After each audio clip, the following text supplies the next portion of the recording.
Tšau, Liisu siin. Mõtlesin, et teeks täna sellise mõnusa väikse istumise, kus ma vastan teie küsimustele. Nimelt paar päeva tagasi ma panin Instas püsti siis teema, et Jaapanis elamine, kolimine, üürimine, ostmine. Ja mõtlesin, et siis nagu uuriks, millised küsimused teil on ja tuli päris palju küsimusi ja päris häid küsimusi. Et vastaks siis täna nendele. Alustakski kohe siis rahajuttudega, et teie poolt tuli küsimus, et kui palju maksab korter Jaapanis. Ja ma ausalt öeldes ei ole nüüd ostmishindadega päris kursis, nii et ma pidin lihtsalt guugeldama ja sealt siis tulid sellised tulemused, et Tokyo puhul on 1 000 000 jeeni ruutmeeter, mis on siis eurodes umbes 5800 eurot.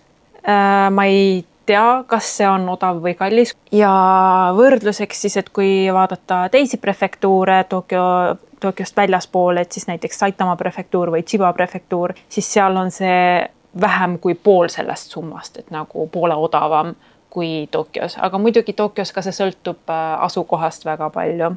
Ma ei tea, on see kallis? On see odav? Ma siia vahepeal räägin nüüd üürihindadest Tokyos põhiliselt. Kui sa tahad mingis väga väikses tikudoosis elada üksi, siis see on umbes 350–400 eurot pluss kommunaalid sinna otsa. Kui sa oled nõus üsna vanas elamises elama, mis on siis nii 25–30 ruutu, siis see võib maksta kuskil 600 eurot. Kui sa tahad juba natukene ilusamas, natuke suuremas korteris elada kahekesi äkki, siis see võib kuskil 800–900 eurot maksta kuus. Ja kui sa juba täiesti uues, väga ilusas korteris tahad elada, siis need lähevad praegu kuskil 1100 euro ringis. Ja see kõik sõltub muidugi linnaosast, et mõnes linnaosas on rohkem, mõnes linnaosas on vähem, mida kaugemal sa kesklinnast elad, seda odavam on. Teine asi, mida päris mitmed teist küsisid, oli, et kuidas on Jaapanis üldse kinnisvara omamisega. Kas enamus pigem üürivad või nad ostavad? Ma pean ütlema, et ma ei vaata nüüd antud juhul sellele küsimusele vastates mingisugust statistikat. Ma lihtsalt räägin selle põhjal, mida mina ümberringi näen, mis mulle on jäänud. Ütleks niimoodi, et Jaapanis on väga pikka aega olnud see nii-öelda unistus, et kui sa abiellud ja pere saad, et siis ikkagi ostad oma maja. Tokyo puhul ka pigem kortereid, aga maja ostmine on nii-öelda see ideaal, nagu ma olen aru saanud. Et ostmine näitab stabiilsust, eriti peale abielu ja niimoodi. Aga et nagu ka mujal maailmas on ka Jaapanis see trend, et aina hiljem abiellutakse, kui üldse. Lapsi saadakse aina vähem, kui üldse. Tänu sellele siis kogub aina rohkem populaarsust ka üürimine ja seda enam just suurlinnades. Et maal, kus kõik on odavam, seal on muidugi ideaal ikkagi see, et oma maja, aga just suurlinnad nagu Tokyo, et siin on üsna tavaline ka üürida. Ja ka väga tavaline on üürida algusaegadel, kui sul veel ei ole oma pere, sa ei ole abielus, kui sa alles lõpetad kooli ja hakkad töötama, sest Jaapanis väga paljud töökohad saadavad sind igale poole üle terve riigi, mitte üle terve riigi, aga sõltub töökohast, et nad võivad sind mingi paariks aastaks saata kuhugi teise linna elama ja siis selles eluetapis veel ei ole mõistlik osta endale elamist, et siis ilmselgelt on mõistlik veel üürida. Veel üks teema on siin see, et kodud kaotavad ajapikku väärtust või majad üleüldiselt, kuna te kõik teate, Jaapanis on palju katastroofe, on maavärinad, tsunamid, mis kõik iganes, eks ole. Ja siis see väga mõjutab ka maja ostmist. Keegi teine YouTuber kuskil ütles, et sa põhimõtteliselt, kui sa hakkad omale esimest kodu ostma, kui sa üldse hakkad endale kodu ostma, siis põhimõtteliselt sa valid katastroofi järgi, et millise katastroofiga sa oled nõus leppima, kas maalihked, vulkaanid, maavärinad, tsunamid, mis iganes. Päris nii ekstreemne see ei ole, sest on ka enam-vähem stabiilseid asukohti kindlasti. Et see on üks põhjus kindlasti, miks väärtus langeb ja siis ehitusstandardid muutuvad ja üldse ollakse arvamusel, et mida uuem, seda parem. Ja kui juba ostmiseks läheb, Siis sellega seoses on meil ka järgmine küsimus, et mis on ostmisel intressid, laenupikkus. Jällegist ma täpselt ei tea. Ma küsisin Taka käest, tema ütles, et laenupikkus on enamasti mingi 35 aastat. Ma hakkasin guugeldama seda, siis oli kirjas, et 35 aastat on nagu maksimum, aga see on siis ka kõige tavalisem, et inimesed võtavadki 35 aastaks. Ja intresside kohta siis nii palju, et need on väidetavalt Jaapanis siis tõesti kõvasti odavamad kui mujal riikides, et 1,3% kuni 1,8%. Ma ei ole kindel, kui aktuaalsed need numbrid on. Ma lisan siia info ühest Jaapani pangast, kus on siis ingliskeelne info olemas intresside kohta. Ja lisaks ma arvan, et siinkohal on väga oluline mainida, et isegi kui see tundub nagu, kuigi maja võib kaotada väärtust, aga intressid on madalad ja siis nagu tundub, et võib-olla ikkagi võiks Jaapanis maja osta, siis oluline punkt on see, et just välismaalaste jaoks oluline punkt on see, et maja ostmine, korteri ostmine Jaapanis ei anna sulle elamisluba. See ei garanteeri midagi ja see ei tähenda, et sa ei saa osta. Sa saad osta ja sa võib-olla laenu ei saa, kuna sul peab Jaapani pangakonto olema, mille jaoks sul on Jaapani aadressi vaja, mille jaoks sul on Jaapani telefoninumbrit vaja, mis on igavene jama, igavene nõiaring. Aga sa võid põhimõtteliselt ostes kõik maksta sulas ka. See on täiesti variant olemas. Aga jah, liigume edasi natukene üürimisteema juurde. Järgmine küsimus on meil, kas Jaapanis on välismaalasel keerulisem üüripinda leida kui kohalikul? Jah. See on kurb tõsilugu ja sellest kuuleb väga tihti. Kui mina olin üliõpilane, elasin veel Saitamas, siis ma sain ainult paar kuud olla ülikooli ühikas, et kuna mulle öeldi, et mina jään Jaapanisse kauemaks kui teised vahetusõpilased, kuna mul oli pikaajaline stipendium, siis öeldi, et ma pean välja kolima ühikast ja leidma endale oma korteri. Ja ma siis läksin otsima ja oligi nii, et kui mulle mõni korter pakkus huvi, siis see, kuidas ta nimetatakse, kinnisvaramaakler, ma ei ole kindel. Igatahes see inimene siis helistas nagu korteri omanikele ja küsis üle, et tere, kas teie juures on välismaalased lubatud. Ja ma vist käisin ühe oma Jaapani emaga koos vaatamas, kui ma ei eksi. Ja siis õnneks selle korteri puhul oli niimoodi, et välismaalased on lubatud, kõik oli ilus ja tore. Aga me siis küsisime nagu, et mis teema sellega on, et kas siis nagu tõesti välismaalastel on raskem korterit leida. Ja siis see maakler ühest üsna tuntud firmast, aga ta ütles mulle, et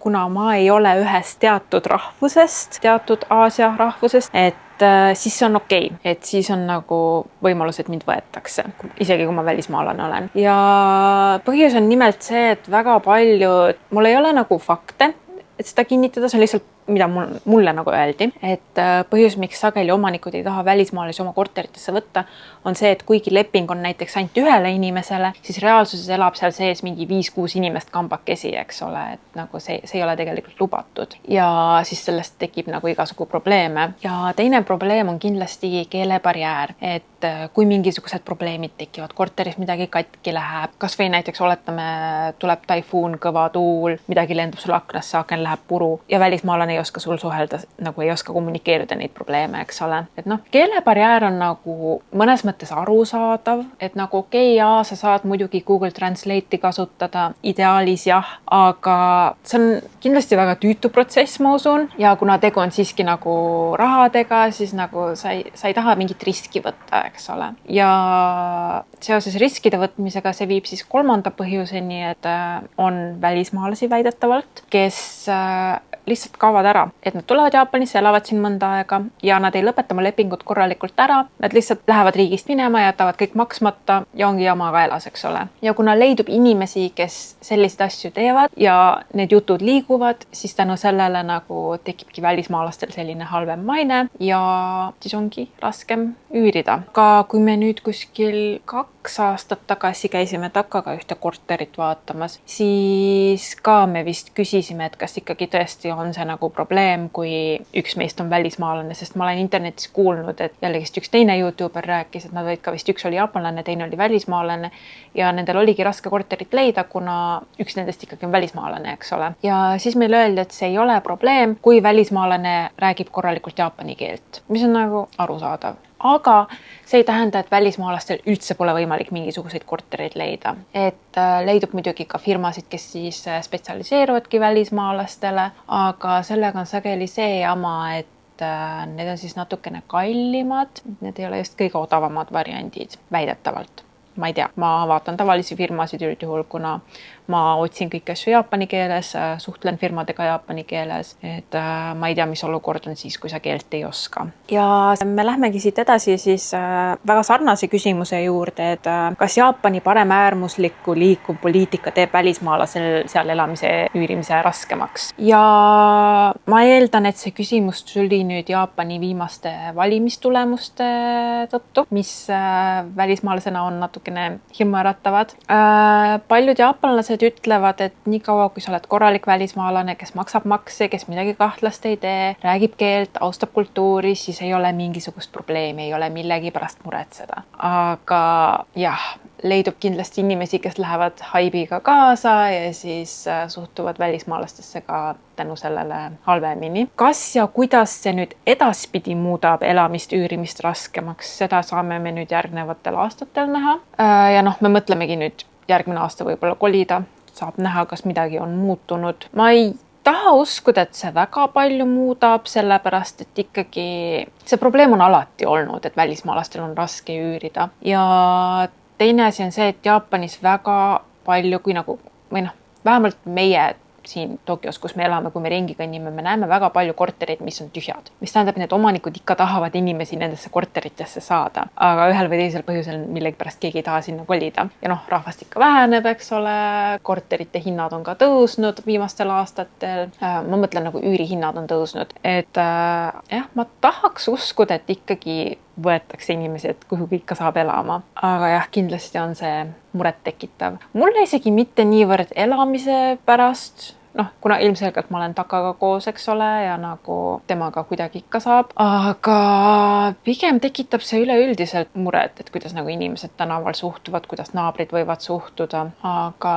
jah, ma täitsa saan aru, kust see küsimus tuli ja elame, näeme. Ja liiguks edasi küsimustega. Järgmine küsimus on Jodiga seotud. See küsimus tuli ka päris mitu korda.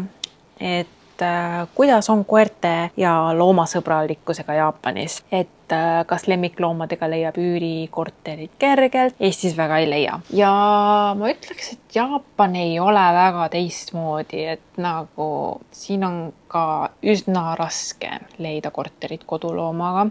Väga tihti on nii, et väike koer, kass on lubatud, aga suurem koer, näiteks mingi rohkem kui 10 kilot, nagu mõni siin, 18 kilo, et siis ei ole lubatud. Sageli on ka nii, et korterid, kus on lubatud koduloomad, need on kõvasti kallimad ja valik on väga-väga väike. Et me oleks muidu juba mitu aastat tagasi tahtnud kolida, aga kuidagi üldse ei jõua selleni ja valik on üsna vilets, kõik on üsna kallis, aga jah, ja see on väga kurb tegelikult, sest Jodi ei tee üldse pahandust, ta ei kriimusta midagi, ta ei tee oma häda põrandale, ta haugub väga vähe kui üldse. Võib-olla jah, kui uksekella lastakse, aga muidu ta on väga vaikne, ta ei tee mingit pahandust. Ma ütleks, et mina olen seda korterit rohkem kahjustanud kui Jodi. Räägiks siis natukene siia vahepeale, miks me üldse kolida tahame. Et meile küll väga meeldib see linnaosa, kus me praegu elame. Et siin on väga hea transpordiühendus, et igale poole jõuab üsna ruttu.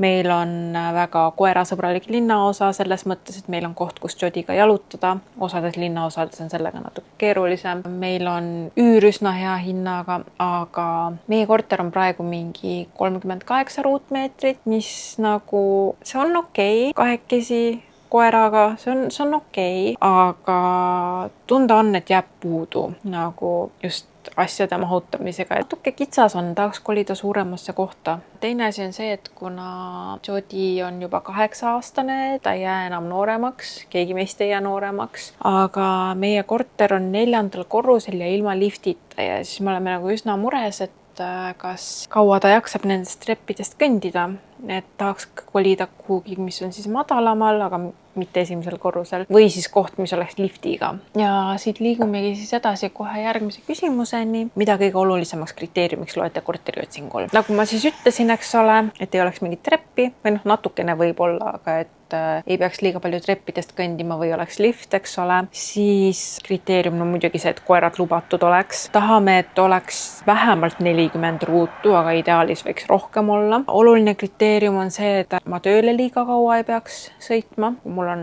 2 kontorit ja ma ei tahaks nagu nendest mõlemast liiga kaugel elada. Mis veel? Me tahaks suuremat vanni, kuna ma ütleks, et Jaapani korterites on võib-olla äkki 3 tüüpi vannitoad väga tavalised. See on nagu suht kõigil ühesugused vannitoad. Üks on siis nagu selline, et siuke väga kitsas, eks ole, sul on pisikene vann ja siis WC on seal samas, eks ole. Siis on sellised, mis on siis ideaal, et sul on eraldi see nii-öelda suur vann, kuhu sa mahud korralikult mõnulema, eks ole. Seal kõrval, ideaalis Jaapanis on niimoodi, et sa nagu pesed ennast vanni kõrval ära, nagu siuke dušiala ja siis sealt sa lähed edasi puhtana siis juba vanni, eks ole. Ja meie tahaks seda varianti, kuna meie peseme jodid kodus, mitte kuskil salongis. Ja siis nagu praegu on niimoodi, et me peame teda tõstma ja siis sinna pisikesse vanni panema ja siis seal peseme teda ja siis me kõik seal oleme hullult küürus, eks ole.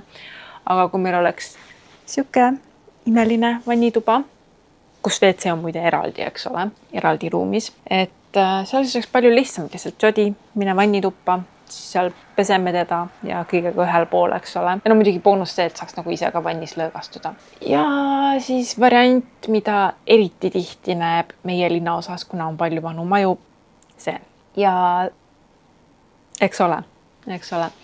See on nagu minu arust nii jube, see on lihtsalt mingi väike kast, kuhu ükski inimene ei mahu normaalselt istuma. See on alati üsna vanades korterites, eks ole, aga nagu ma ei saa aru, miks keegi algusest peale üldse tundis vajadust ehitada selliseid vannitubasid, et nagu ehita siis juba duširuum ja sul on nagu palju mugavam pesta ennast, eks ole, et nagu jah, aga me tahaks seda ideaalset vannituba. Jah, jaapanlaste puhul väga populaarne tingimus ongi see, et vannituba ja WC oleks eraldi. Mul on sellest pigem suva. Aga jah, mis kriteeriumid veel? Aga ideaalis võiks olla muidugi magamistuba ja elutuba eraldi. See on okei, kui seal vahel on mingid liikuvad uksed. See on nagu täiesti okei. Tahaks suurt kööki, aga seda näeb pigem väga harva. Jaapani köögid muide on ka tihti üsna ühte tüüpi. Sul on siis kas uuemad köögid, natuke vanemad köögid või eriti vanad köögid. Suht millegipärast kõigil on ühesugused kõik asjad, kui sa just eramajas ei ela. Ja siin on ka pigem üsna ühte tüüpi. Mis veel? Tahaks, et rongijaamani oleks vähem kui 10 minutit kõndida. Ideaalis kuskil 5 minutit. Praegu meil on kuskil 10 minutit.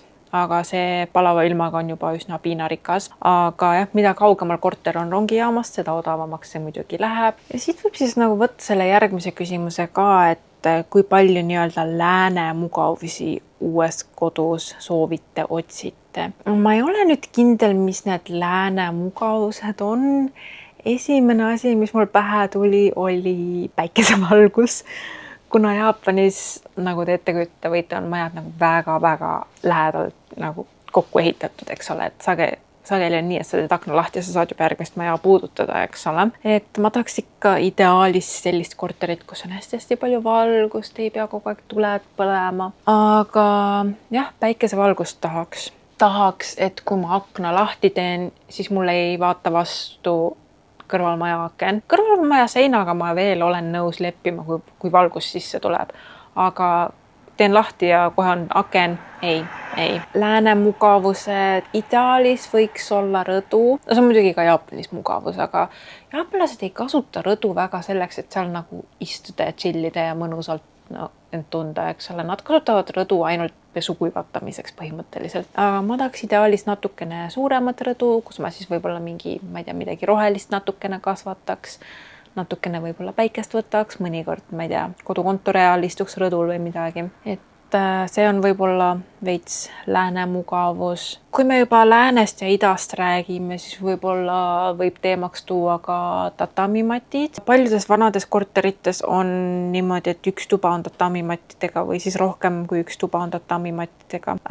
Vana korteri puhul ma ei tahaks seda, kui me peaksime vanasse korterisse kolima, kuna need tatamimatid kipuvad üsna tugeva lõhnaga olema.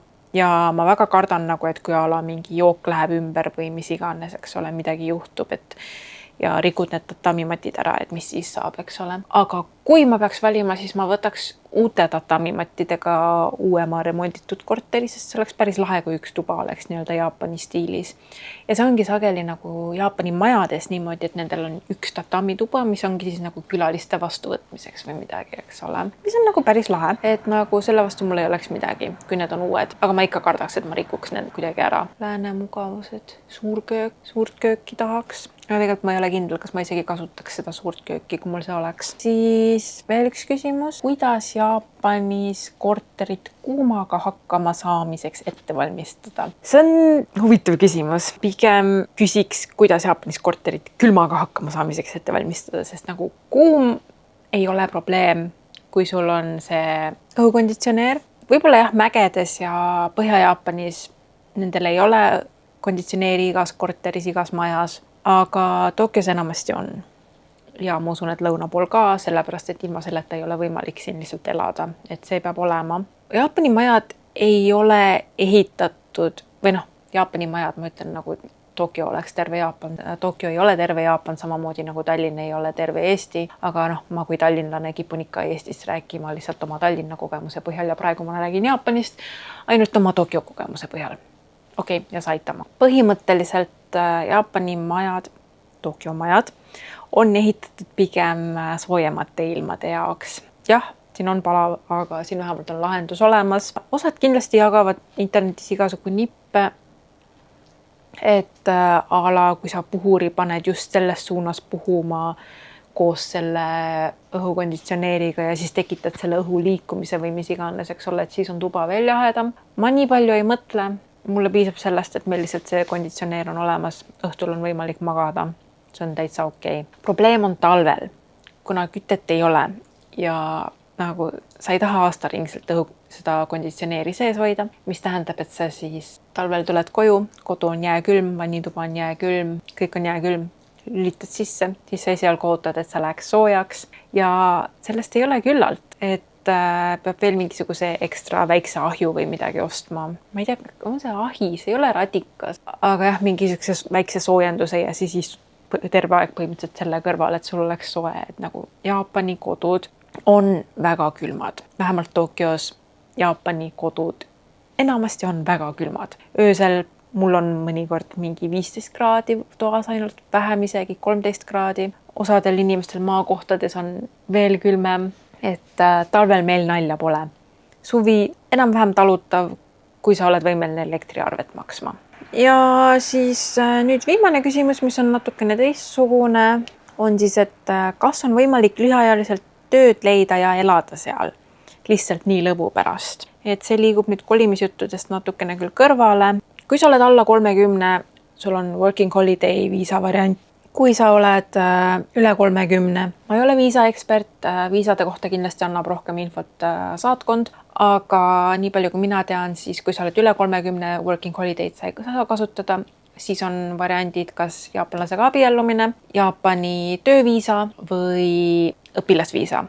Ja turistiviisaga, kui sa tuled Jaapanisse, sa tegelikult ei tohi tööd teha tegelikult. Aga jah, lühiajaliselt tööd leida, elada seal, ma ütleks, et parim variant on võib-olla õpilasviisa võtta ja tulla keeltekooli või midagi, et see on võib-olla kõige siuke lihtsam variant äkki. Muidugi selle jaoks on palju raha vaja, kuna keeltekoolid maksavad raha, aga õpilasviisaga saad sa ka nagu poole kohaga töötada, et see variant on. Asi on aga selles, et kui sa elamist tahad Jaapanis, siis sageli selle jaoks on vaja elamisluba, mis siis nagu võiks olla rohkem kui aasta, 2-3, eks ole.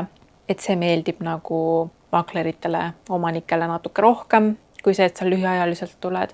Aga kindlasti on spetsiaalseid kinnisvarafirmasid, mis siis nagu üürivadki lühiajaliselt niimoodi. Ja ma ütleks, et neid valikuid ei ole nii väga palju. Kõige parem viis, kuidas Jaapanit nautida, on kas läbi õpilasviisa või siis turistina tulla. Turistina arvatavasti on sul kõige rohkem seda vabadust Jaapanit reaalselt nautida, sest kui sa siin elad ja töötad, siis sul on puhkust mega vähe, sul ei ole aega, et nagu igal poole ringi reisida. Küsimus oli veel, et kas room tour video on juba olemas. Ma ütlen, et ei. Lähiajal ma seda ei hakka filmima, aga ma filmin selle kindlasti siis, kui me kolime välja. et näidata siis, milline meie vana korter oli ja siis milline meie uus korter on. Ja loodame, et me ülejärgmine aasta ikkagi saame kolida ja leiame midagi head. Aga jah, see on siis kõik selleks korraks korterijuttudega. Kui midagi jäi mul rääkimata, siis lisage kommentaarid YouTube'is, Instas. Kui on mingi teine teema, millest võiks järgmisena Q&A teha, andke julgelt kommentaarides teada. Teema, millest mul on plaanis kindlasti rääkida millalgi, on Jaapanis töö otsimine, töö leidmine. Et see teema on kindlasti tulemas. Aga jah, selleks korraks kõik ja näeme varsti jälle.